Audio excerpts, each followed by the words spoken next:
तारीफ हो सर्वशक्तिमान प्रभु का धन्यवाद कि सर्वशक्तिमान परमेश्वर हमें यह अवसर दिया कि हम सर्वशक्तिमान प्रभु के चरणों में आकर उसके एक एक उपकारों का धन्यवाद करें। और जब खुदा हमें मौका दिया है कि हम उसके हैकल में आकर उसके उपकारों की शुक्रगुजारी के साथ में जब उसके कलाम को सुनते हैं, ये हमारे जीवन में उन आशीषों को, बरकतों को देता है। कई बार स्थितियां ऐसी है कि जब हम चारों तरफ से घिरते हैं और कई बार परमेश्वर हमारे जीवन में कुछ चीजों को अलाउ करता है आने के लिए। हो सकता है परेशानियां हो सकती हैं, चिंताएं हो सकती हैं, समस्याएं हो सकती हैं, कुछ भी ऐसी बातें। पर जब भी कुछ होता है, कलाम कहता है कि परमेश्वर की इच्छा के अनुसार है, मनुष्य की इच्छा के अनुसार। या यूं कहें कि जब प्रेशर बिल्ड होता है वो हमेशा प्रोड्यूस करता है एनलार्जमेंट को। मतलब कि कोई चीज किसी के अंदर डाली जाती है तो वो एनलार्ज होती है, बड़ा होता है। मनुष्य के जीवन में जब हम कई बार चिंताओं और समस्याओं को देखते हैं और हमारे जीवन में कई बातों को हम देखते हैं कि जब वो एनलार्ज होता है तो उसमें कुछ फायदे की बातें भी हैं। भजनकार जब 4 अध्याय और इसकी 1 आयत में लिखता, वो कहते हैं कि हे मेरे धर्म में परमेश्वर, जब मैं पुकारूं तब तू मुझे उत्तर दे, जब मैं सकेती में पड़ा तब तूने मुझे विस्तार दिया, मुझ पर अनुग्रह कर और मेरी प्रार्थना को सुन। दाऊद के द्वारा लिखा गया और इतना महान राजा दाऊद जीवन में फेलर भी है, असफलता को भी प्राप्त किया। ही वॉज अ मर्डरर, एक कत्ल करने वाला व्यक्ति भी है। ही इज अडल्टरी करने वाला व्यक्ति है, अफेयर्स बसीबा के साथ में। फिर भी परमेश्वर इसको चुना, उसका एनलार्जमेंट, उसको एक बड़ी स्थिति में लेके गया परमेश्वर। व्हाई डज गॉड टेस्ट अस, कि वो हमारे को परमेश्वर टेस्ट क्यों करता है। कई बार हम लोग सोचते हैं कि परमेश्वर में क्यों परीक्षा में डालता है या क्यों हमारा टेस्ट लेता है। ऐसा क्या कारण है कि परमेश्वर हमारे जीवन में कुछ चीजों को करने की अनुमति देता। व्यवस्था विवरण की किताब को जब पढ़ते हैं, उसकी 8 अध्याय और उसकी 15 और 16 आयत को, भयानक जंगल में से ले आया जहां तेज विष वाले सर्प और बिच्छू हैं, और जल रही सूखे देश में उसने तेरे लिए चकमक की चट्टान से जल निकाला, और तुझे जंगल में मन्ना खिलाया जिसे तुम्हारे पुरखा जानते भी ना थे, इसलिए कि वह तुझे नम्र बनाए और तेरी परीक्षा करके अंत में तेरा भला ही करे। हमारे जीवन में जब परीक्षाएं हैं, The trials prove the human humbleness, की हमारे अंदर एक नम्रता को है।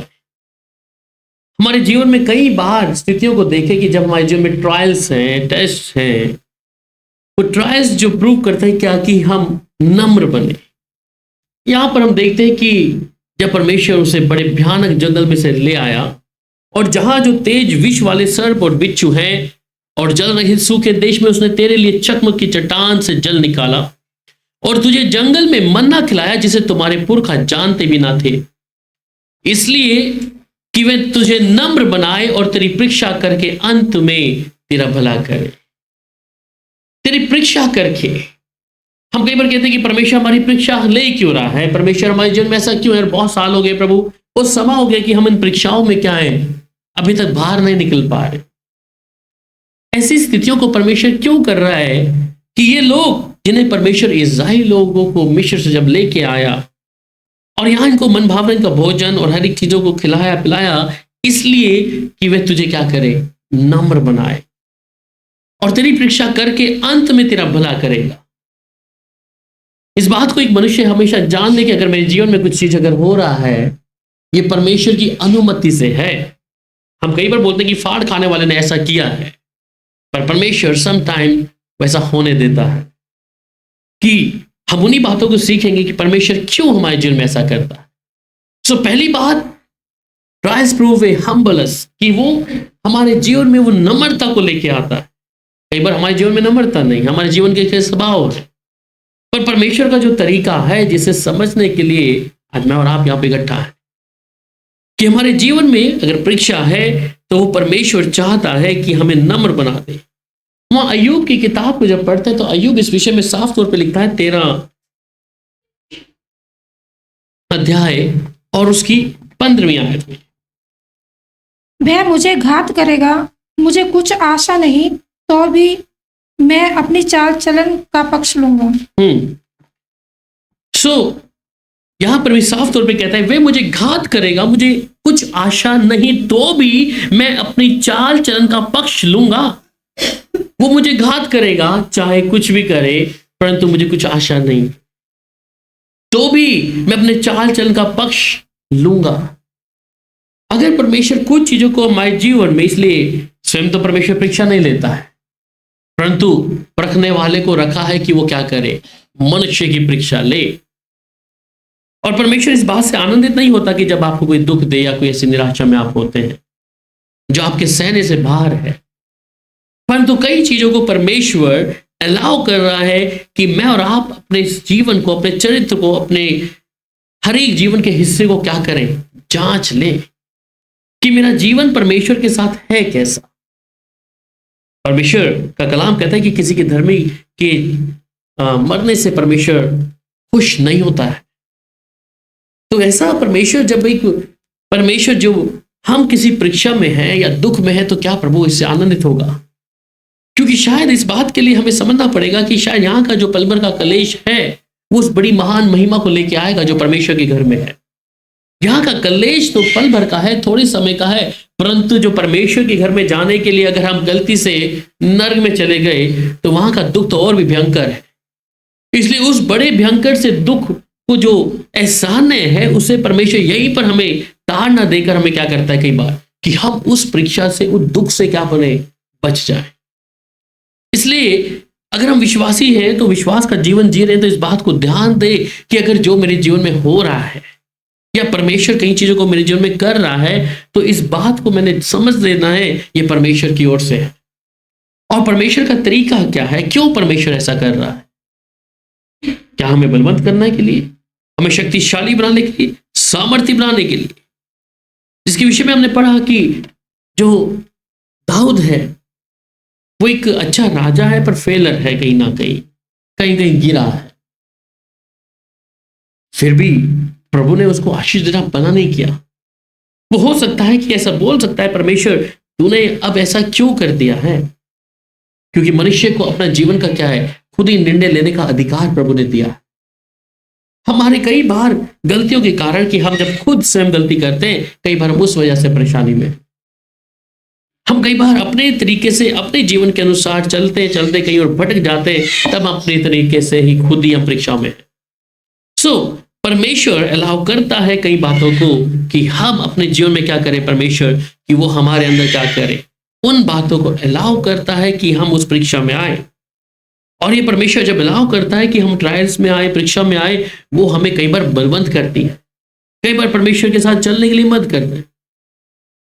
और जब सफरिंग या दुख जब हमारे जीवन में आता है, इंक्रीज द पावर इन अस, इसलिए वो कहता है ना कि मैं तुम्हारी निर्बलता में अपनी सामर्थ्य को दिखाऊंगा। जब हमारे जीवन में बहुत सारी सफरिंग है, जब इंक्रीज होती है दुख हमारे जीवन में, तो परमेश्वर की सामर्थ्य उसमें प्रकट होती है। और बाइबल में साफ उदाहरण हम लोग भजन संहिता में जब देखते हैं, और उसकी 102 उसकी 23 आयत में पढ़िएगा मेरे साथ, Psalm 102 वर्स 23, 102 का 23। उसने मुझे जीवन यात्रा में दुख देकर मेरे बल और आयु को घटाया। उसने मुझे जीवन यात्रा में दुख देकर मेरे बल और आयु को क्या कर दिया है, घटा दिया। परमेश्वर की उपस्थिति में चलने वाले व्यक्ति इस बात को समझ ले।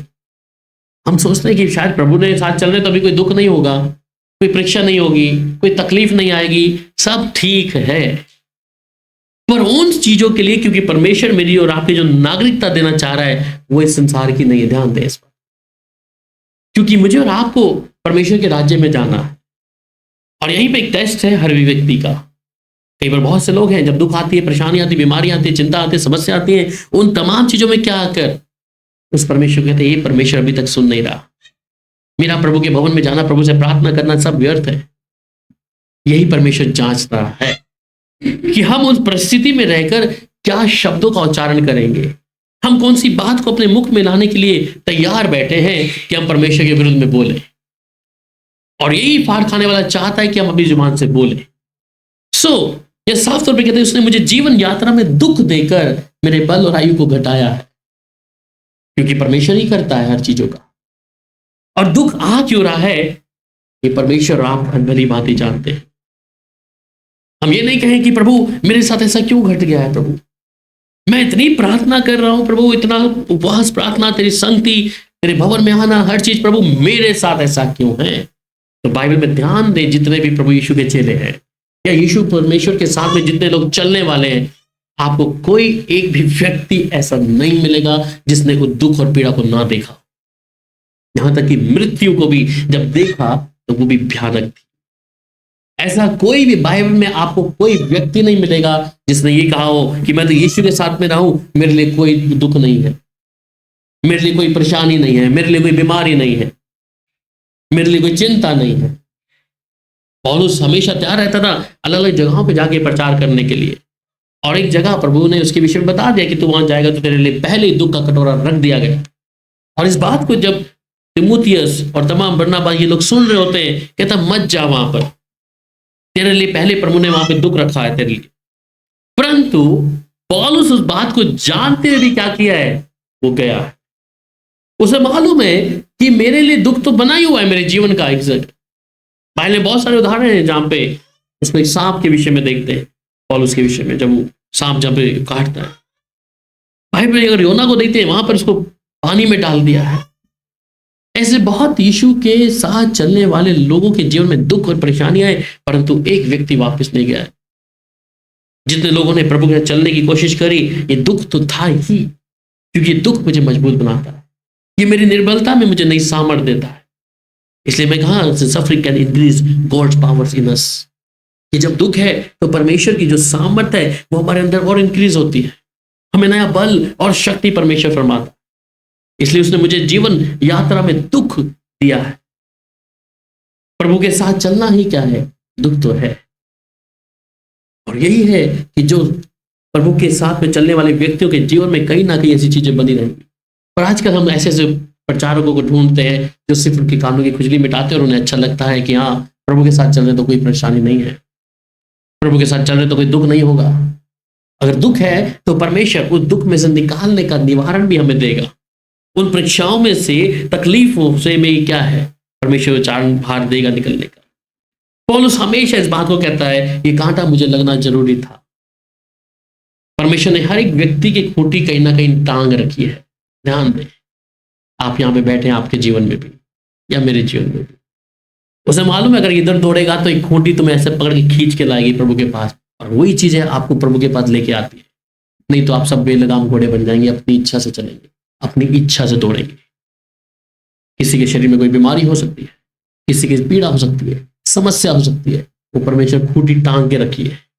जब आप उस दहलीज को जाते हैं, उस बियॉन्ड, उस जगह से बाहर, और प्रभु को लग रहा है कि ये थोड़ा बाहर जा रहा है, तो वो खींचता है हल्की सी कि वापस प्रभु की हजूरी में आए। क्योंकि परमेश्वर नहीं चाहता कि आप उस दुख में चले जाएं, उस पीड़ा में, थोड़ा संसारी तौर पे जो चीजें रहती है कि आप उस जो हमेशा के अनंत काल की पीड़ा है उसमें ना चले जाएं। इसलिए परमेश्वर अलाउ करता है, इसलिए परमेश्वर कई बार हमारे जीवन में ऐसी परिस्थितियों को पैदा कर देता है। अगर सब कुछ सब ठीक है तो शायद हम लोग प्रभु के भवन में नहीं होंगे। ध्यान दें, आज आप सब कुछ बढ़िया है, सब कुछ अच्छे से चल रहा है, तो आप यहाँ पे कोई भी नहीं टिकेगा। आप संडे के दिन कहीं ना कहीं मूवी देख रहे होंगे, कहीं रेस्टोरेंट में बैठे होंगे, यहाँ नहीं होंगे। इसलिए प्रभु ने हर एक व्यक्ति की खूंटी टांग के रखी कि कोई व्यक्ति अपनी इच्छा से, क्योंकि प्रभु की योजना क्या है, ये संसारिक तौर पे नहीं, प्रभु के राज्य में ले जाने के लिए। इसलिए प्रभु मेरी और आपकी चिंता करना है। पौलुस इस बात को जब कहता है ये कांटा मेरे को लगना जरूरी है, तो इसका मतलब जरूरी है।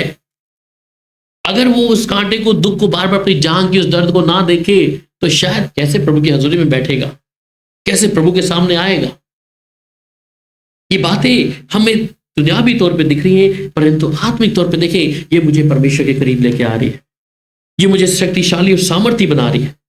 इसलिए प्रभु की ओर से इस बात को मैं स्वीकार कर, पौलुस ने कई जगह पे लिखा है, वहां पे जब दूसरा कुरिन्थियों 12 अध्याय उसकी 5 और 7 आयत में पॉल एक्सपीरियंस करता है अपने हाउ वीक आई एम, मैं कितना कमजोर। पढ़िएगा दूसरा कुरिन्थियों 12 अध्याय उसकी 5 और 7 आयत, 5 से 7।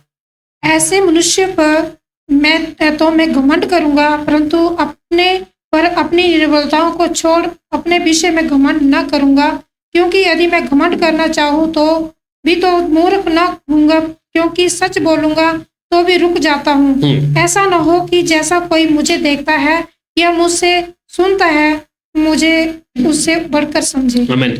सो पौलुस अपने अनुभव को बता रहा है यहाँ पर।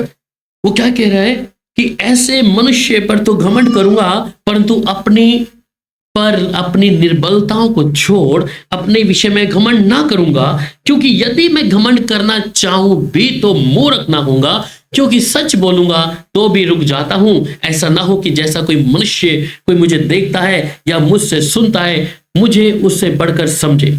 और इसलिए कि मैं प्रकाशों की बहुत आयत से फूल ना जाऊं, मेरे शरीर में कांटा चुभाया गया, अर्थात शैतान का एक दूत कि मुझे घूसे मारे ताकि मैं फूल ना जाऊं।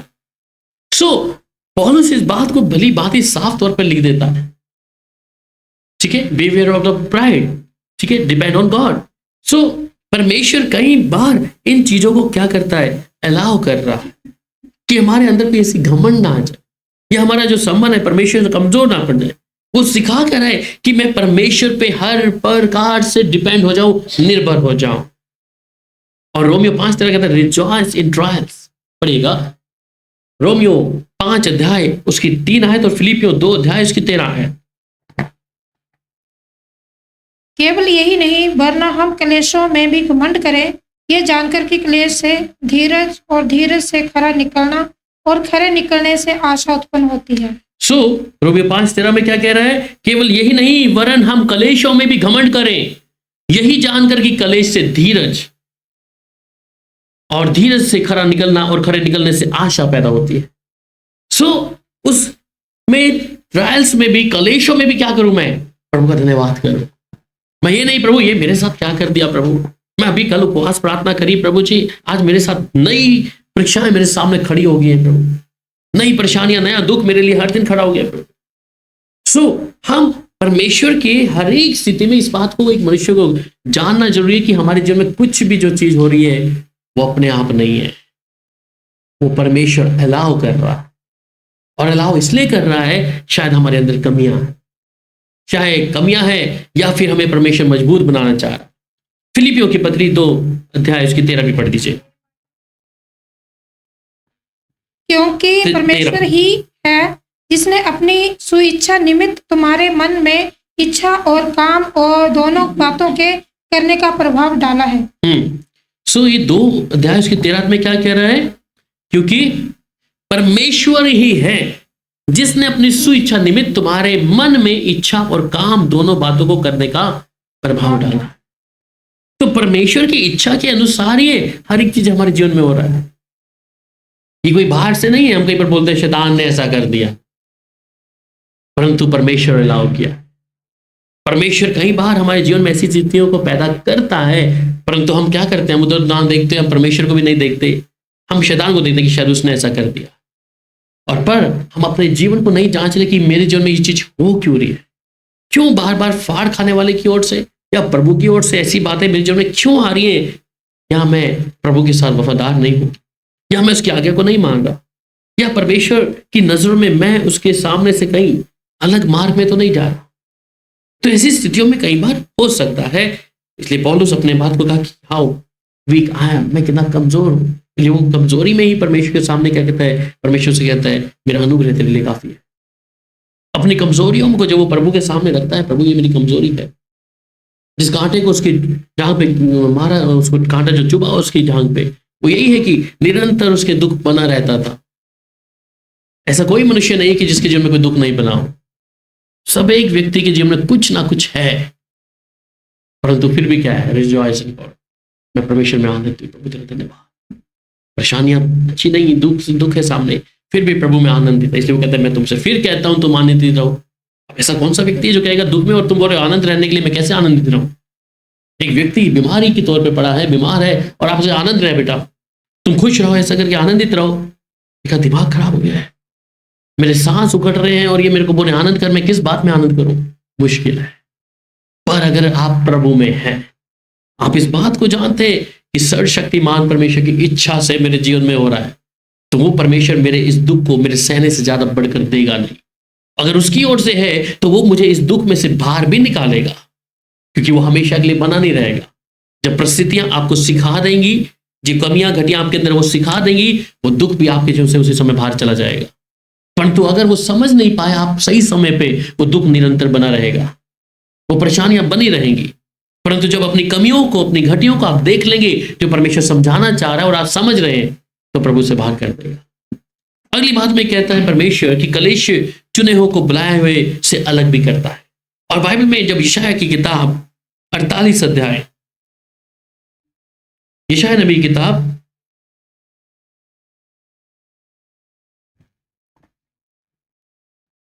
और उसका 48 अध्याय और उसकी 10 आयत में, देख मैंने तुझे निर्मल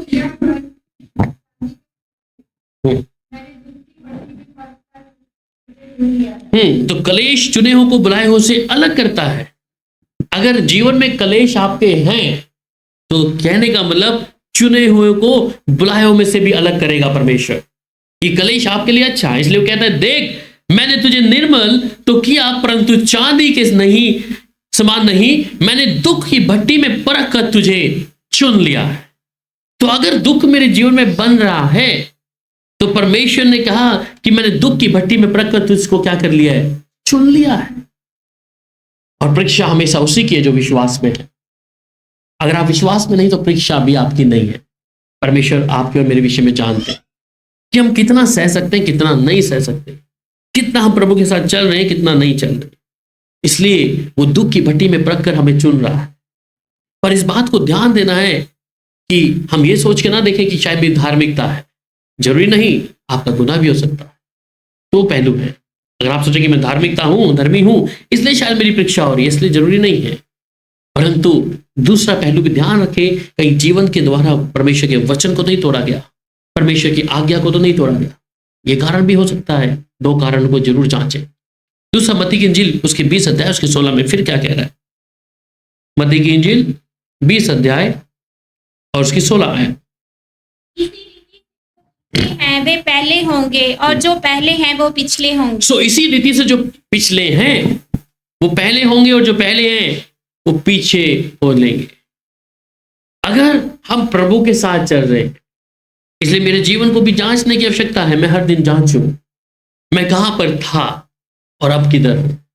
ये मनुष्य को जांचना आवश्यक है कि मेरा आत्मिक जीवन पहले किधर था और आज किधर है।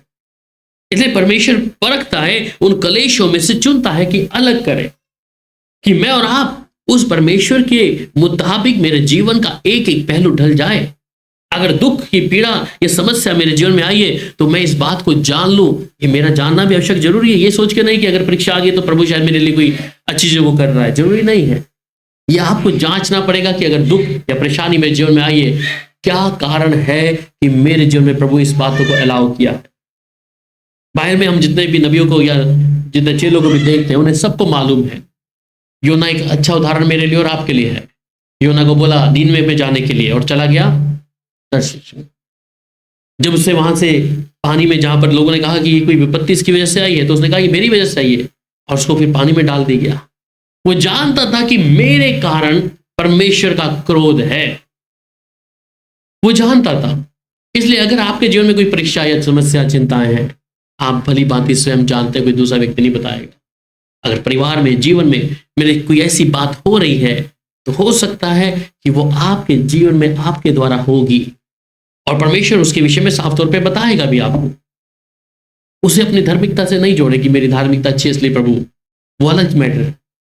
पर अगर बार बार जिन चीजों को हम छुटकारा नहीं पा रहे हैं, या बीमारी या कोई तकलीफ है, समस्या है, जिसका कारण मैंने किसी चीजों को रखा हुआ है, और मैं इस बात को मालूम आप ही कर सकते हैं, परमेश्वर के अलावा कोई दूसरा व्यक्ति नहीं कर पाएगा। आप ही जान पाएंगे कि मेरे कौन से जीवन की ऐसी बात के कारण स्वर्ग का परमेश्वर मुझसे नाराज है, या क्यों परमेश्वर मुझे उस जगह पे लेके आ रहा है। वो प्रकाशित वाक्य है और 17 अध्याय को जब पढ़ते हैं, प्रकाशित वाक्य 17 अध्याय और उसकी 14 आयत। वे मेमने से लड़ेंगे और मेमना उन पर जय पाएगा।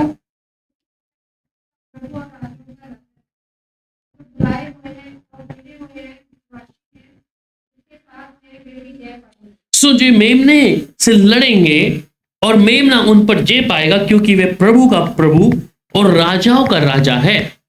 और जो बुलाए हुए हैं और चुने हुए और विश्वासी उसके साथ, वे भी जय पाएंगे। तो जो बुलाए हुए उस कलेश में से, उस दुख में से, वो उसके साथ राज्य करेंगे। जिन्होंने उस पीड़ा में रहते हुए परमेश्वर को कुड़कुड़ाया नहीं कि प्रभु तूने मेरे साथ ऐसा क्यों किया, ये वे लोग हैं जिन्हें परमेश्वर ने बुलाया है और चुने हुए हैं। और ये विश्वासी उसके साथ क्या है, जय को पाएंगे। अगर हम इस धरती पे ही कुड़कुड़ाना शुरू कर दिया कि प्रभु मेरे साथ ये विपत्ति क्यों, प्रभु मेरे जीवन में परेशानी क्यों, प्रभु मेरे जीवन में बीमारी क्यों प्रभु, तो उस जय को आप कभी भी नहीं पा पाएंगे। इसलिए जो कलेशों में से परमेश्वर अलग कर करके, हाँ संसार में रहते इसने दुख और पीड़ाओं को सहा है, तब परमेश्वर की वो दया क्या है, आपके जीवन पे दिन प्रतिदिन उसके उस अनंत काल में जाने के लिए भी मेरे लिए तैयार होगी। इसलिए परमेश्वर अलग किया है। अगली बात में जब हम पढ़ते हैं कि सफरिंग टीचेस ओबीडियंस, कि जब हमारे जीवन में समस्याएं होती हैं वो कुछ ना कुछ सिखाती हैं हमें। इब्रानियों की पत्री उसका 5 अध्याय और उसकी 8 आयत में कहता है, और पुत्र होने पर भी उसने दुख उठा उठाकर आज्ञा माननी सीखी। सो अगर आप परमेश्वर के जन हैं और आप ये बात जानते हैं कि मैं परमेश्वर से पैदा हुआ या पैदा हुई हूं, आपके जीवन में अगर समस्याओं ने घेरा हुआ है, तकलीफों ने घेरा हुआ है, आप इस बात को ध्यान देंगे, अगर दुख है तो भी आप प्रभु के साथ में क्या होंगे, वफादार, और उसकी आज्ञा मानते जाएंगे। आप ये नहीं कहेंगे प्रभु मेरे साथ ऐसा क्यों हो रहा, मेरे जीवन में परेशानी क्यों आ रही है, मेरे जीवन में चिंताएं क्यों आ रही हैं, मेरे परिवार में, घर में प्रभु ये विपत्तियां क्यों आ रही हैं। आपको मालूम है मेरा परमेश्वर मुझे मजबूत कर रहा है, मेरा परमेश्वर मुझे नई सामर्थ दे रहा है, मेरा परमेश्वर मेरे लिए नया बल और शक्ति दे रहा है। इसलिए आप उसमें आनंदित रहें। यीशु का ये उदाहरण कि वो पुत्र होने पर भी उसने दुख उठा उठाकर आज्ञा माननी सीखी। आज बहुत से लोग हैं जब परीक्षाएं आती हैं, दुख आता है, या तो वो पीछे चले जाएंगे, फिर प्रभु के साथ चलने की इच्छा भी नहीं रखेंगे। और बहुत से लोग कहते हैं कि प्रभु यीशु मसीह में आए जब से परेशानियां ही परेशानियां, प्रभु यीशु मसीह को ग्रहण किया है, बपतिस्मा लिया, डुबकी ली, तब से हमारे परिवार में तो परेशानी ही परेशानी है। तो ऐसा व्यक्ति परमेश्वर के राज्य में जी नहीं पाएगा। इसलिए यीशु ये उदाहरण है कि दुख उठाते उठाते वो परमेश्वर की आज्ञा को मानता रहा, उसने पीछे मुड़ के नहीं देखा। अगर आज आपके जीवन में परेशानियां हैं, ये ना सोचे प्रभु मेरे जीवन में ऐसा है तो मैं पीछे जाऊं, तो बहाल वही होगा जिससे फिरौन पीछे लगा है। आगे लाल समुद्र है, पीछे जाएंगे तो वहां पे फिरौन की तलवारें नंगी मार देंगी, आगे लाल समुद्र। सो अगर मेरे जीवन में ट्रायल्स या सफरिंग या समस्याएं आ रही हैं, मैं पीछे मुड़ के देखना नहीं, मैं उस प्रभु के साथ चलना है, क्योंकि ये मेरी आज्ञाकारिता को दिखा रहा है। जो शिक्षा आज्ञा मानना ही क्या है, परमेश्वर की आज्ञा मानना ही सर्वशक्तिमान परमेश्वर के साथ चलना है। हर एक परिस्थितियों में कुड़कुड़ाए ना कि प्रभु ये मेरे साथ क्यों हो गया। और आगे फिर वो लिखता है इब्रानियों 12 अध्याय की 6 और 8 आयत में भी, प्रभु जिससे प्रेम करता है उसकी ताड़ना भी करता है, और जिसे पुत्र बना लेता है उसको कोड़े भी लगाता तो है। इस बात को ध्यान से सुने कि प्रभु जिससे प्रेम करता है उसकी ताड़ना भी करता है, और जिसे पुत्र बना लेता है उसको कोड़े भी मारता है। अगर जीवन में अगर ऐसा हो रहा है तो धन्यवाद करें प्रभु का।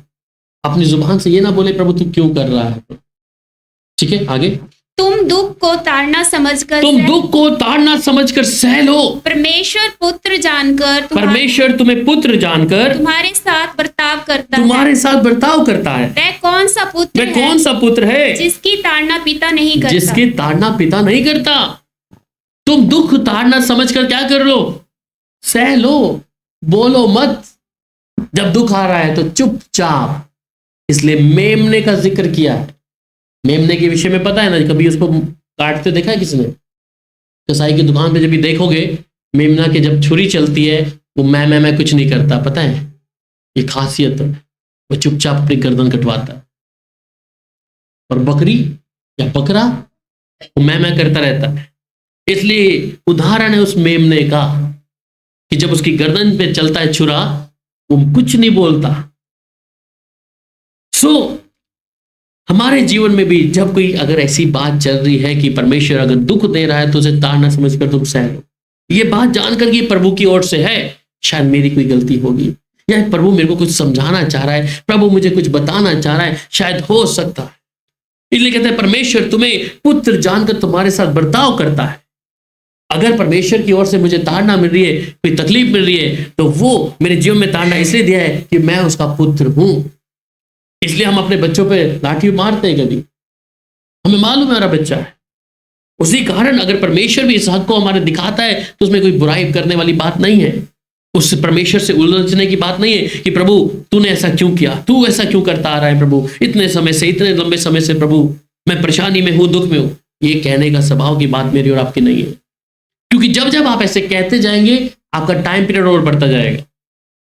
ध्यान दें, अगर एक बच्चा है और उसको आप लाठी मार रहे हैं, सब कुछ कर रहे हैं, और वो आपके सामने अकड़ता है, फिर क्या करते हैं आप उसे और पिटाई करते हैं, आ जा बेटा, और तेरी जुबान मेरे सामने खुली कैसे, और मारेगा।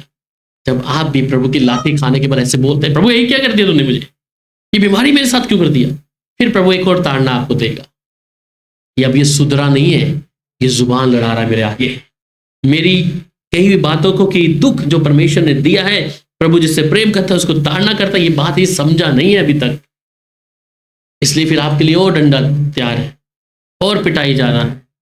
हम अपने स्वभाव में जो मुझे आना चाहिए, हलीम, पहली बात हमें पढ़ा कि हमें हलीम बनाता है प्रभु। हमारी ट्राई करते हैं, हमारे को जब किसी ट्रायल्स में हम होते हैं तो हमें प्रूव करना है कि हम लोग को हलीम करना है प्रभु, कि हाँ प्रभु ये मेरी गलती है, मैं इसे मान लेता हूँ, छोड़ देता हूँ प्रभु। पहला तरीका तो यही है। पर जब आप जो जो कुड़कुड़ाएंगे, बोलेंगे, वो ताड़ना आपके ऊपर और ज्यादा बढ़ती चली जाएगी, ठीक है। और वो कहता है वह कौन सा पुत्र है जिसकी ताड़ना पिता नहीं करता। फिर आगे कहते हैं यदि वह ताड़ना जिसके भागी सब होते हैं तुम्हारी नहीं हुई तो तुम पुत्र भी नहीं हो। अगर तुम ये सोचते हो कि तुम्हारी ताड़ना नहीं हुई तो आप उसके पुत्र नहीं हो, ठीक है। अगर आपको परमेश्वर की ओर से कोई ताड़ना, आपकी पिटाई नहीं हुई तो आप उसके पुत्र नहीं हो, पर व्यभिचार की संतान ठहरे, ठीक है। अगर परमेश्वर की ताड़ना मेरे जीवन में हो रही है, परमेश्वर अगर मेरे जीवन में कोई ताड़ना, कोई दुख मुझे दे रहा है, तो ये अधिकार से कि वो मेरा पिता है। अगर वो परमेश्वर मेरी ताड़ना नहीं कर रहा तो इसका मतलब वो परमेश्वर जानता कि तुम मेरी संतान नहीं हो। इसलिए हम पराये बच्चों को जाके नहीं मारते, किसी को, किसी पड़ोसी के बच्चे को मारा कभी आपने? नहीं मारते। तो ये बात समझे, वो कहते हैं तुम्हारी नहीं, अगर जिसके भागी सब होते हैं तुम्हारी नहीं हुई तो तुम पुत्र भी नहीं हो। अगर परमेश्वर ताड़ना कर रहा है, परमेश्वर में कोई दुख दे रहा है, तो इस बात को क्या करे, समझ ले भली बात है कि मेरा पर परमेश्वर का अधिकार है, इसलिए प्रभु कर रहा है। वहां पर फिर व्यवस्था विवरण 23 अध्याय उसकी 2 आयत में क्या कहता है?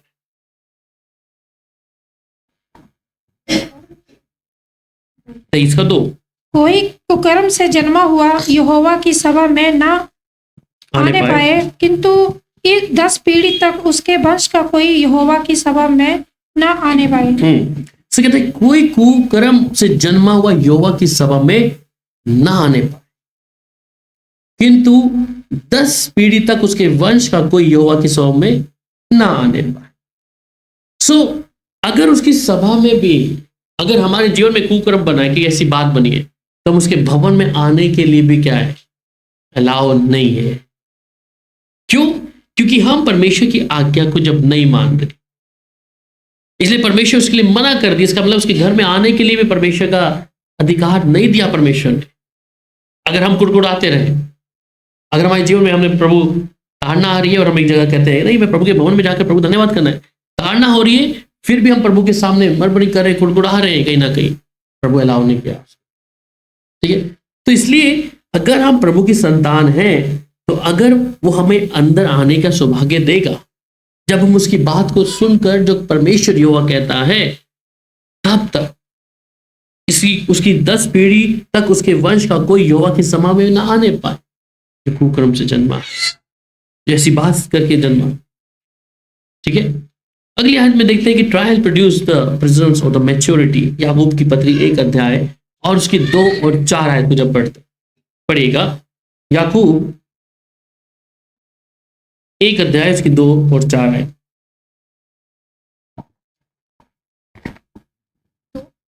हाँ जी, एक हे भाइयों, जब तुम नाना प्रकार की परीक्षाओं में पड़ो तो इसको पूरे आनंद की बात समझो, या जानकर कि तुम्हारे विश्वास के परखे जाने से धीरज उत्पन्न होता है। पर धीरज को अपना पूरा काम करने दो कि तुम पूरे और सिद्ध हो जाओ और तुम में किसी बात की घटी ना रहे।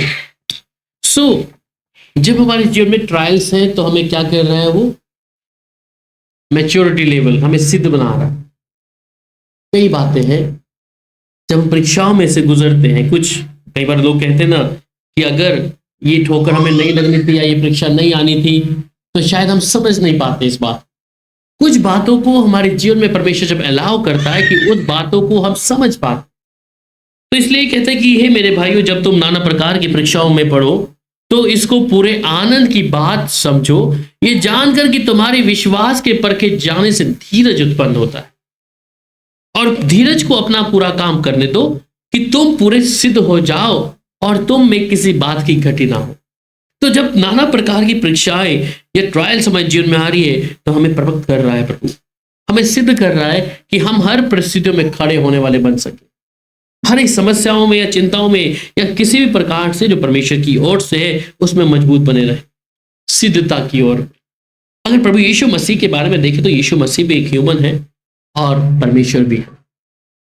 उन स्थिति में देखें कि यीशु मसीह को भी दुख है, पीड़ा है, समस्या है, परंतु अभी हमने पढ़ा इब्रानियों तो उसमें वहां लिखा कि वो दुख उठाते उठाते परमेश्वर की आज्ञा को मानता चला।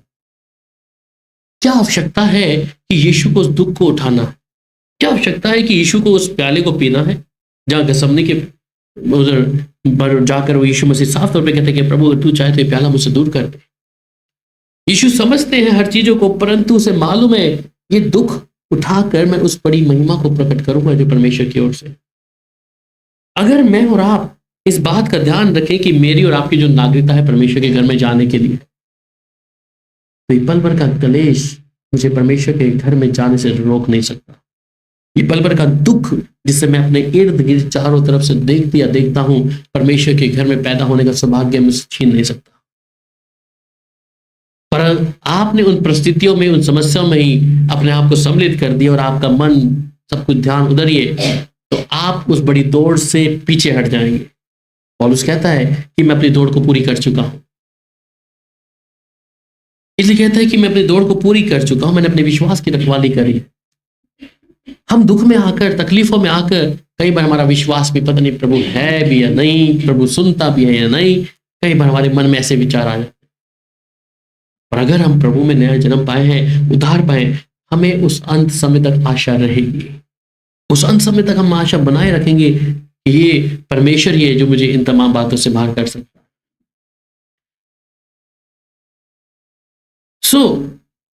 एक मनुष्य के लिए जरूरी है कि जब परमेश्वर कुछ ऐसा हमारे जीवन में करे जो प्रभु की इच्छा के अनुसार है, हम अपने आप को प्रभु के हज़ूरी में रख दें उस समय, और उस समय ये चीज जाने कि प्रभु कोई अगर मेरी तरफ से ऐसी खता है, मेरी तरफ से ऐसे गुनाह है, तो मुझे दिखा दे।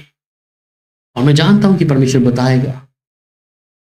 अगर हम उस बातों को परमेश्वर से नहीं पूछेंगे, इसलिए हम दूसरे की कमी निकालते रहेंगे, वो फलाना ऐसा, वो ऐसा। पहले मुझे स्वयं को देखना है, मेरे खुद के जीवन को देखना है कि मैं परमेश्वर के मुताबिक कैसा चल रही हूँ या चल रहा हूँ।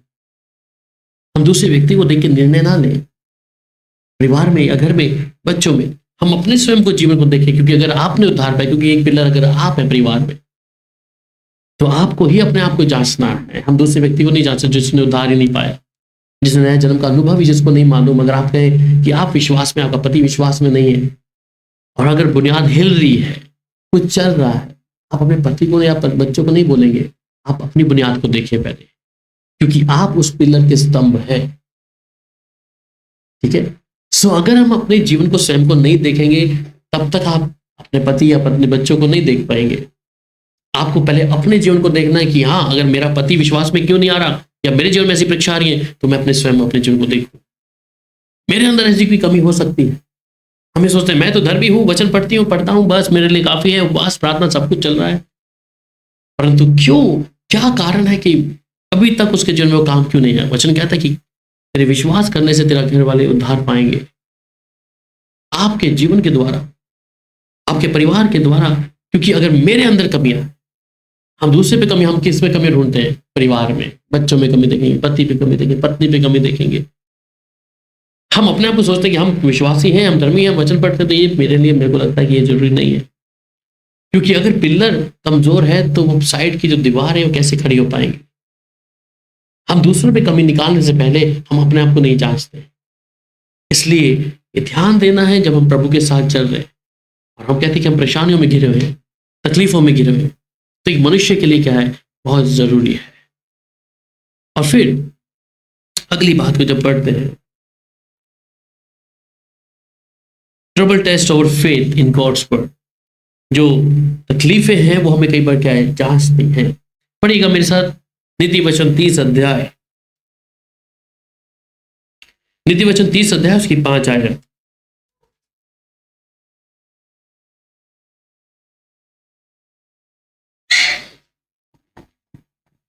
परमेश्वर का एक एक वचन ताया हुआ है, मैं अपने शरणागतों की ढाल ठहरा है। आमीन।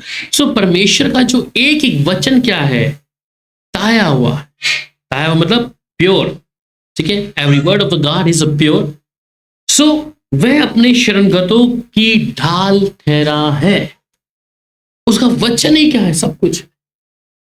अगर मेरे जीवन में कुछ परेशानी आ रही है तो उसका वचन ताया हुआ मुझे जांचता है, मेरे चाल चलन को जांचता है, मेरे जीवन में मैं क्या कर रहा या कर रही हूं जांचता है। और अगर मैं और आप उसके शरणगत हैं तो एक ढाल बन जाता है आपके विरुद्ध में उठने वाले हथियारों को दूर करने के लिए। इसलिए बाइबल कई चीजों का जिक्र करती है उसके वचन के बारे में। वहीं पर भजन संहिता 12 अध्याय उसकी 6 आयत भी पढ़ लीजिए। 12 अध्याय और उसकी 6 आयत।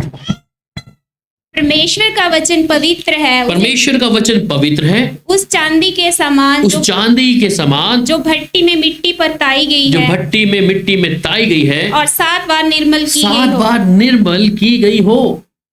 सो परमेश्वर का वचन जो है प्योर है। इसलिए जो कहता है सामने कहता है। इसलिए वचन कई बार हमें सुनने में ऐसा लगता है कि वो ये मेरी गलती बता रहा है, मेरे पाप को दर्शा रहा है। ये परमेश्वर का वचन हर एक बात में सच्चाई है। इस वचन में आपके विषय में या मेरे विषय में कुछ बताता है तो वो सच्चाई है, उसे मुझे आपको समझना। हम कई बार सोचते हैं ना ये वचन मेरे लिए नहीं है, प्रभु का आत्मा मुझसे कुछ बात कर रहा है, प्रभु ये वचन मेरे लिए नहीं है। हम कई बार उस वचन को निगलेक्ट कर देते हैं। प्रभु कई बार हमारे से बात करता है, कभी आप बाइबल पढ़ते हैं तो कई बार परमेश्वर हमारी कमियों को दिखाता है बाइबल के अनुसार, और हम उसे मानने के लिए इनकार कर देते हैं, ना ये मेरे लिए नहीं है। और ये बात ध्यान दें, ये परमेश्वर का वचन पवित्र है और ताया हुआ है, ये प्योर है, ये हमारे फेथ के विषय में हमें जांचता है। बाइबल में ऐसे कई लोग उदाहरण हैं जिनको परमेश्वर ने, एक महान लोग हैं, ठीक है, और उन्होंने परमेश्वर के जब वचन को सुना, उसकी आवाज को, इंस्ट्रक्शन को सुना, परमेश्वर ने उनको उस बातों में रहते हुए कई बार ऐसा बनाया। बाइबल में नोह के बारे में पढ़ते हैं, और जो नोह है, परमेश्वर जब इसको बोला कि एक अर्क को बनाना है, ठीक है, अर्क बनाया वो जहाज, और उसमें क्या देखते हैं कि सब लोग जो उसका मजाक उड़ा रहे हैं, ये जहाज बनाने लगा है, उसने मजाक को भी सहा, लोगों के विषय में बातों को भी सहाया, पर उसने परमेश्वर की ओर कान लगाया कि हाँ, प्रभु जो कह रहा है। अब ये जहाज बनाने के लिए इसको काफी समय लगा है, इतना ज्यादा कि बहुत बड़ा जहाज है। लोगों ने मजाक करना जब शुरू किया, और ये कारण है कि दुख में या किसी भी चीज में कितने पेड़ों को, उसमें लिखा है बाइबल में, हम पढ़ रहे थे पिछले दिनों में, कितने वृक्षों को काट कर उस वृक्ष के द्वारा उसने उस जहाज को बनाया। लोग मजाक उड़ा रहे हैं उसके बारे में, और हम जानते हैं कि परमेश्वर के लिए वो धर्मी था।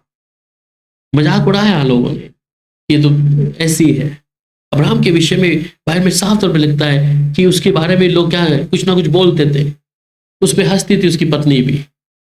ठीक है, तो परमेश्वर ने क्या किया, उनकी उस बातों को उसने ध्यान नहीं दिया। वहां पे नूह के बारे में लोग हंस रहे थे, या अब्राहम के विषय में ही वहां 17 अध्याय उसके 4 से 5 पढ़ लेना उत्पत्ति में, वहां पे साफ कहता है, वहां पे सब लोग उसके ऊपर हंस रहे थे। ठीक है, अब्राहम के ऊपर। मूसा भी क्या है, इतने लोगों को, इस्राएली लोगों को मिस्र से निकाल के लेके आया, परंतु लोग उसके बारे में बुड़बुड़ाई रहे थे, उनके बारे में बोल रहे थे कैसा। सो परमेश्वर को मालूम है दाऊद ऐसा व्यक्ति है, नहम्याह ऐसे व्यक्ति है, जरमाया है, ऐसे बहुत से लोग हैं जिनको परमेश्वर ने काम किया, जिनके जीवन में, जिन्होंने किसी की बातों को सुनकर ध्यान नहीं दिया। उनका लक्ष्य यीशु मसीह था। उनको मालूम था अगर वो लोग मजाक उड़ा रहा है, अगर नोहा का ये जहाज बनाने लगे हैं, उसे मालूम था कि सर्वशक्तिमान परमेश्वर ने जो मेरे विषय में कहा है, तकलीफ है, कितने पेड़ों को काट कर जहाज बनाना है, फिर भी लोग मजाक उड़ा रहे हैं। उस मजाक का उसने ध्यान नहीं दिया। और अब्राहम की पत्नी, तमाम लोग उस पर हंस रहे, उसके नेबर्स उसके हंस रहे हैं उसके ऊपर, उसने ध्यान नहीं दिया। ठीक है, मूसा जिन लोगों को लेके आया है वही उसके विरुद्ध में बोल रहे हैं। मूसा उनके लिए क्या कर रहा है कि उस कैद से, उस गुलामी से लेके आए बाहर, फिर भी वो मूसा का मजाक उड़ा रहे हैं। हमारे जीवन में कई बार ट्रायल्स हैं, समस्याएं हैं, अपनों के द्वारा भी होंगी, घर के द्वारा होगी, परेशानी होगी, बाहर के द्वारा होगी, परंतु जब लक्ष्य यीशु मसीह है, उस ट्रायल्स में, उस समस्या में रहते हुए मुझे बस प्रभु को देखना है। और ध्यान रखें इस बात को कि प्रभु की ओर से ही है। हो सकता है कि नूह छोड़ सकता था उनकी बातों को सुनकर कि मैं नहीं बनाता जहाज जूझ, मेरे से नहीं बनता इतना बड़ा जहाज। अब्राहम को भी जब मजाक उड़ा रहे उसके नेबर, उसके लोग, वही कहता है मैं क्यों करूं, मैं क्यों सुनूं। मूसा भी बोलता मैं इनको, इजराइलियों को मिस्र से निकाल के लाया हूं, छोड़ो, मैं तुम्हें नहीं लेके जाता आगे। उसने क्या किया, वो परमेश्वर के आगे को मान रहा।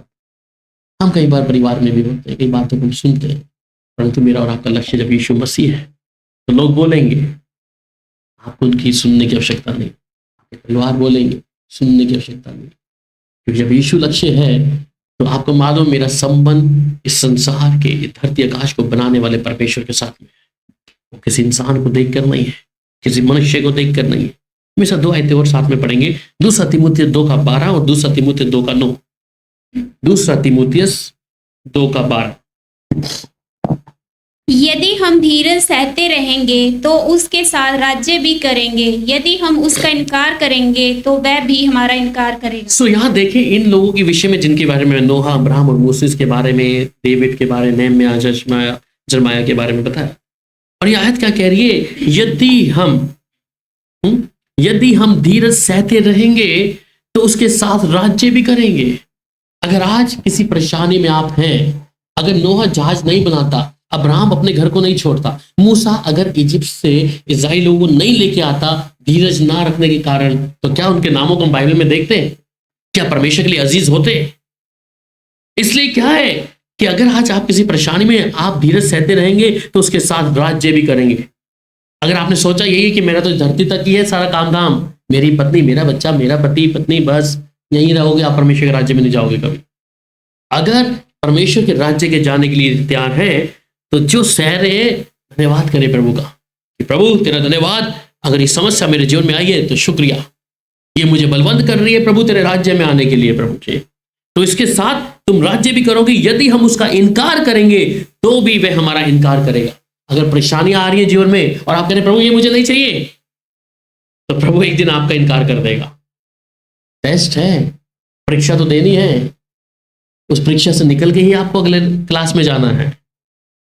नहीं इनकार कर सकते आप समस्याओं को, जो चिंता है समस्या को नहीं इनकार करें। ऐसा कोई व्यक्ति धरती पे नहीं है जिसके जीवन में समस्या नहीं। कोई है क्या? एक व्यक्ति अगर आप कहीं पे डाल के देखें, कोई ऐसा व्यक्ति है जिसके जीवन में कोई चिंता समस्या नहीं है? परंतु उसके जीवन में अगर यीशु मसीह है तो उन तमाम समस्या और परेशानियों में परमेश्वर विजय भी दिया है। उस दुख में भी परमेश्वर विजय दिया। एक आशा की लहर हमारे जीवन में है कि हमें आशा है प्रभु यीशु मसीह के ऊपर। ठीक है, अगली आयत 2:9 भी पढ़ लेंगे। 2 तीमुथियुस 2:9।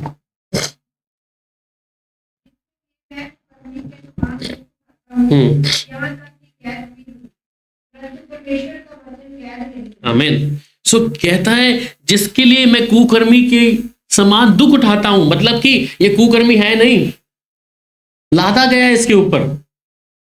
हमें भी कई बार लोग बोलते होंगे, आपको भी बोलते होंगे, ऐसे ही है, क्या प्रभु को मानते हैं, क्या है?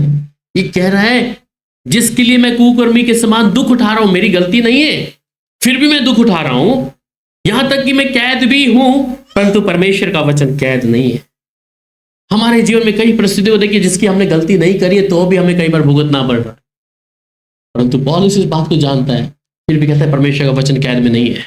उसका जो वचन है उसने मुझे परमेश्वर के राज्य में ले जाने के लिए वायदा किया, उसने प्रभु के घर में आने के लिए मेरे अंदर वायदा किया। इसलिए हम हर परिस्थितियों में, हर समस्याओं में प्रभु का धन्यवाद करें, इसे आनंद की बात समझे। प्रभु अगर ये दुख मेरे जीवन में आए, ये मुझे अगले पड़ाव में लेके आने के लिए है, मेरे जीवन में, हमारे आत्मिक जीवन में प्रभु और मुझे मजबूत करने के लिए आया प्रभु जी। ये मुझे पीछे लाने के लिए नहीं, परंतु मैं बढ़ता चला जाऊंगा लक्ष्य की ओर। अगर पीछे मुड़ के जाएंगे तो ये दिन इनकार करेगा। इसलिए हर एक समस्या में प्रभु का धन्यवाद जरूर करें। आइए प्रार्थना करते हैं।